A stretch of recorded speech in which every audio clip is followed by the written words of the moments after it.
Elle le demandait depuis des mois. C'est maintenant chose faite. Les municipalités du Québec viennent de signer un tout nouveau pacte fiscal avec le gouvernement.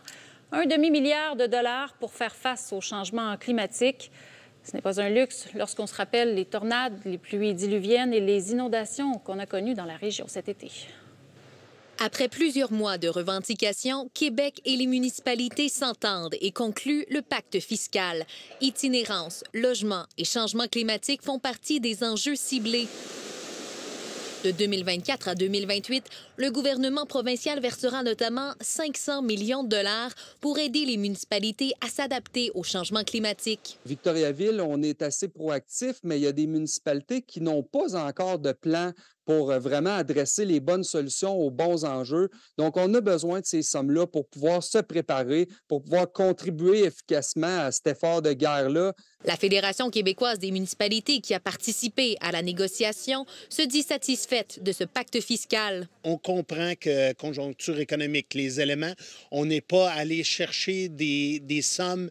On vous en aurait toujours besoin de plus, mais les éléments qui sont là, je pense que ça va nous permettre d'avoir une prévisibilité. Ça, c'est très, très important pour nous. On a 1 point de la TVQ qui est redonné aux municipalités annuellement depuis quelques années. On vient l'ensacher dans une loi.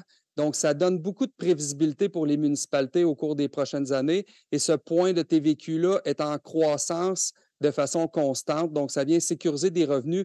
Autre gain pour les municipalités, Québec entend créer un fonds d'infrastructure de 250 millions de dollars pour faciliter la construction d'habitations abordables.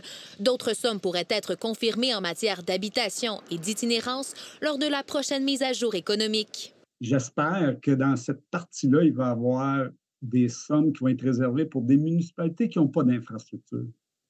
Parce que j'ai des municipalités, moi, qui veulent du logement abordable. Puis on serait capable de creuser des puits, avoir une fosse septique appropriée pour du 4, du 6 logements.